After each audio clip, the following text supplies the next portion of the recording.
పెద్ద విశాలమైన ప్లేస్ అండి. అసలు మనం చూడదగిన ప్లేస్. ఈ చీరాల లక్ష్మీనరసింహస్వామి. దీనికి ఎదురుగా ఒక పెద్ద రావి చెట్టు. ఇక్కడ ఇక్కడ దర్శనం చేసుకుని కొబ్బరికాయలు కూడా లోపలికి తీసుకెళ్ళచ్చు. అక్కడ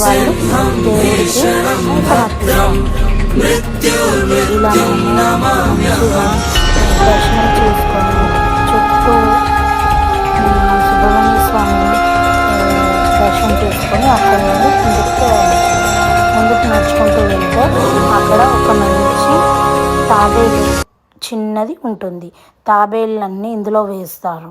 ఎంతో ఇది ఒక అవతారం కాబట్టి ఇక్కడ ఈ తాబేళ్ళను కూడా పూజిస్తారు. చాలా చాలా పవిత్రత, ఎంతో మంచి లోపల